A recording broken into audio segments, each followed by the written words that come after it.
దానికి కారణం, చైతన్యం తీసుకొచ్చేదానికి కారణం అత్యధికంగా ఈ యొక్క గేయం అందరినీ కూడా చైతన్యపరిచిందన్నటువంటి విషయాన్ని కూడా నేను మీకు తెలియజేస్తా ఉన్నాను.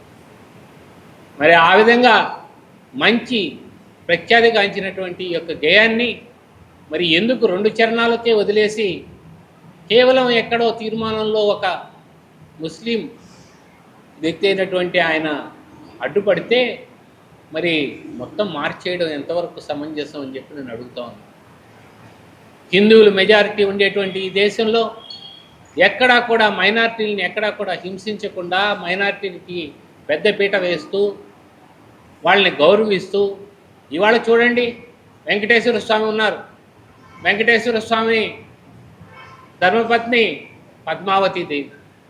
పద్మావతి దేవే కాదు, అలివేల మంగ కూడా ఆమె కూడా మాకు దేవతే అని చెప్పని దండం పెట్టుకుని ఆమె ముస్లిం సోదరైనా మనకు మా దేవుణ్ణి పెళ్లి చేసుకున్నారు కాబట్టి ఆమెను కూడా దేవుళ్ళలాగా భావిస్తూ ప్రతి వాళ్ళు కూడా దండం పెట్టుకుని పూజ చేసేటువంటి మరి హిందువుల్ని యొక్క ఆలోచనని తప్పుపట్టడం అంత మంచిది కాదు. భారతీయ జనతా పార్టీ కూడా ఏ రోజు కూడా అటు వాజ్పేయి దగ్గర నుంచి ఈరోజు నరేంద్ర మోడీ వరకు ఎవరిని కూడా తప్పుపట్టలేదు. మేము ఏ యొక్క మైనారిటీలను కూడాను పక్కన పెట్టలేదు. ఆలోచన చేయండి మీరు.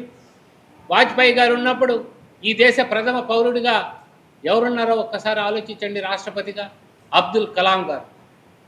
ఆయన వచ్చింది ఎక్కడి నుంచి వచ్చారు, ఏ విధంగా వచ్చారు, ఏ మతం నుంచి వచ్చారు, ఎవరైనా ఆలోచించారా?